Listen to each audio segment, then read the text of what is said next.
আসসালামু আলাইকুম ওয়া রাহমাতুল্লাহি ওয়া বারাকাতুহু। আজকে আমরা আলোচনা করব শুক্রবারে শরীরের অবাঞ্ছিত পশমগুলো কাটতে হয়, এটা কি সুন্নত? এ বিষয়ে ইসলাম কি বলে? আলোচনা বুঝতে এর সাথেই থাকবেন। যারা এখনও চ্যানেলটি সাবস্ক্রাইব করেননি অবশ্যই সাবস্ক্রাইব করতে ভুলবেন না। এ বিষয়ে আমি আপনাদেরকে বলবো যে শুক্রবার না, শুধু সপ্তাহের মধ্যে যে কোনো দিনই আপনি আপনার অবাঞ্ছিত লোম পরিষ্কার করতে পারেন।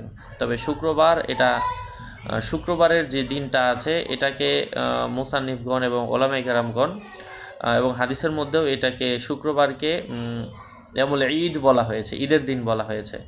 এই জন্য এই দিন করা এটা মুস্তাহাব, সুন্নত বলা যাবে না, এটা মুস্তাহাব। এই দিন করলে বিশেষ কিছু সওয়াব হয়, এই জন্য এই দিন আপনি করতে পারেন। অন্য অন্য দিনও করা যায়, তবে বিশেষভাবে শুক্রবারে করাটা মুস্তাহাব। আল্লাহ পাক আমাদেরকে বোঝার তৌফিক দান করেন। আরও আপডেট পেতে সাথেই থাকবেন। সুন্নত হওয়ার জন্য নিয়ম হচ্ছে যে আল্লাহ রাসূল সাল্লাল্লাহু আলাইহি ওয়াসাল্লাম জীবনে সবসময় শুক্রবারে এই কাজ করতেন, বিষয়টা তো এমন না, এই জন্য এটাকে সুন্নত বলা যাবে না।